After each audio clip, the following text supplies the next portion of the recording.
और जब भी मैं हूं अशोक दास, आप देख रहे हैं दलित दस्तक। साल 2022 आ चुका है और इस बीच में कई अहम मुद्दे भी आ चुके हैं। और सबसे अहम मुद्दा है कि 5 राज्यों में चुनाव होने हैं विधानसभा के। और इसके साथ ही नए साल में दलित समाज का, बहुजन समाज का एजेंडा क्या हो, इन तमाम मुद्दों पे बातचीत करने के लिए हमारे साथ अशोक भारती जी, परिचय के मोहताज नहीं है। सर, बहुत स्वागत है आपका। जय भीम। जय भीम अशोक जी और आपके सारे दर्शकों को मेरा जय भीम। जी। जय भीम। सर, ये नया साल आ गया, सबको आपको नए साल की बधाई। लेकिन जब भी वक्त बीतता है, एक हर किसी की ज़िंदगी में एक वक्त आता है, सोचता है कि अच्छा ठीक है, इस साल ऐसे करना है, हमारा ये एजेंडा हर व्यक्ति का होता है। समाज का एजेंडा क्या होना चाहिए, दलित बहुजन समाज का?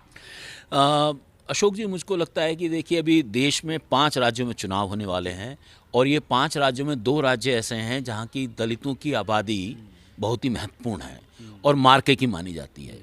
उत्तर प्रदेश में देश का उत्तर प्रदेश जो है वो राज्य है जिसमें देश का 5वां दलित रहता है। और साथ के साथ उत्तर प्रदेश की खुद की आबादी में भी हर 5वां व्यक्ति दलित है। दूसरा पंजाब है। पंजाब में हर तीसरा आदमी, कम से कम तीसरा आदमी जो है दलित समाज से आता है। तो ये 2 बड़े राज्य ऐसे हैं जिसमें जो है पंजाब को लेकर, जिसमें जो है कि दलितों की बड़ी आबादी है। लेकिन इशू वही है इसके अंदर कि ये चुनावों में हम ये देख रहे हैं कि दलित जो है वो किसी भी पॉलिटिकल पार्टी के, किसी भी पॉलिटिकल फोर्स के, किसी भी अलायंस के एजेंडे पर नहीं है।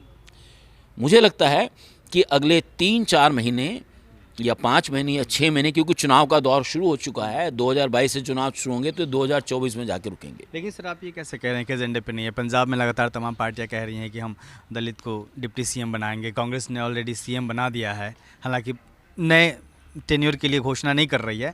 और यूपी में मायावती जी हैं, हरियाणा में भी दलित पॉलिटिक्स मजबूत है, वहाँ कांग्रेस में कुमारी सैलजा जो हैं वहाँ के प्रदेश अध्यक्ष है। तो फिर आप कैसे इनकार कर रहे हैं? नहीं, देखिए, व्यक्तियों के सीएम डिप्टी सीएम बनने से तो दलित एजेंडा नहीं होता ना। वो तो एक व्यक्ति होता है। तो व्यक्ति, दलित को आप पीएम बना दीजिए, उससे क्या फ़र्क पड़ेगा? सवाल इस बात का है कि दलित समाज का क्या एजेंडा है। अब अगर आप देखेंगे देश के स्तर पर लगातार जिस तरह से रोज़गार घट रहे हैं, जिस तरह से सेवाओं में कमी आ रही है, बहुत समय आज़ादी के बाद सरकारों ने कॉन्शियस तरीके से, चेतन तरीके से अनुसूचित जाति, जनजाति को सेवाओं में लाने का एक पूरा मुहिम चलाया था। पिछले 7-8 साल से वो मुहिम बैक डोर पर जा रहा है, मतलब उसमें कम करने की मुहिम हो रही है। तो इसलिए मेरा मानना है कि दलितों के रोज़गार क्या मौजूदा चुनाव का एजेंडा है? ठीक है। दलितों के भूमि संबंधी जो डिमांड्स हैं, क्या वो उनके एजेंडे पे हैं? दलितों के 70% लोग ऐसे हैं जो एनीमिया के शिकार हैं, क्या दलितों का स्वास्थ्य उनके एजेंडे पर है?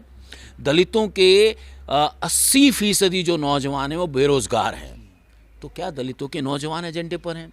दलित महिलाओं पे बड़े पैमाने पर जो है एट्रॉसिटीज़ होती हैं, हिंसा होती है, तो क्या उनके वो कोई हमारे एजेंडे पर है? हमारे चुनाव में जो 5 राज्यों के जो चुनाव हो रहे हैं उसमें ना दलितों का रोजगार एजेंडे पर है, ना दलितों का सम्मान एजेंडे पर है, ना दलितों पर होने वाले अत्याचार एजेंडे पर है, ना दलितों का भविष्य एजेंडे पर है। तो ऐसे में इस समाज को, इस पूरे जो चुनाव हो रहे हैं उसको किस तरीके से लेना चाहिए और उसको किस तरीके से अपनी भूमिका स्थापित करनी चाहिए?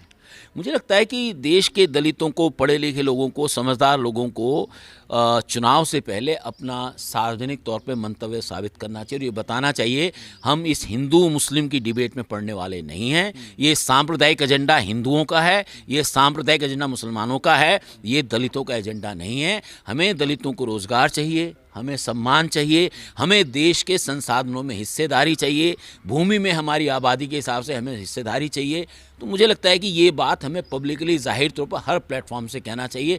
सोशल मीडिया पर तो कम से कम अनवरत तरीके से इस बात को कैंपेन निकलना चाहिए कि हम आपके हिंदू मुसलमान के एजेंडे में, बाइनरी में शामिल होने से इनकार करते हैं। जब भी इलेक्शन आते हैं, एक दलित पॉलिटिक्स शुरू हो जाती है, एक मुसलमानों को लेकर बातचीत शुरू हो जाती है और कहीं ना कहीं अलग अलग तरीके से इन दोनों को साधने के लिए तमाम दल अपनी रणनीति बनाते हैं। तो ये दलित और मुस्लिम तबका है जिसको एक वोट बैंक बना लिया गया है और उसको उसी तरीके से उसके साथ ट्रीट किया जाता है। उनको कितना सतर्क रहने की ज़रूरत है? मुस्लिमों को किस तरीके से देख रहे हैं आप? और दलित की तो बात की ही आपने। देखिए, मुझे लगता है कि मैं ये मानता हूँ कि मुस्लिम अपने बारे में फैसला करने को स्वतंत्र हैं। उनको भाजपा के साथ जाना है भाजपा के साथ जाएं, उनको किसी और पार्टी के साथ जाना है किसी और पार्टी के साथ जाएं। लेकिन एक दलित के नाते मेरी समझ ऐसी है कि दलितों को धर्म की राजनीति से, पाखंड की राजनीति से बचना चाहिए और उनको अपने संवैधानिक अधिकारों पे डट के खड़ा होना चाहिए। जो पार्टी हमारे संवैधानिक अधिकारों के लिए हमारे साथ है होगी, खड़ी होगी, हमारे संवैधानिक अधिकार पूरा करेगी, बिना लाग लपेट के उसके साथ खड़ा होना चाहिए। जी बहुत बहुत शुक्रिया सर। आप देखते रहिए दलित दस्तक। जय भीम।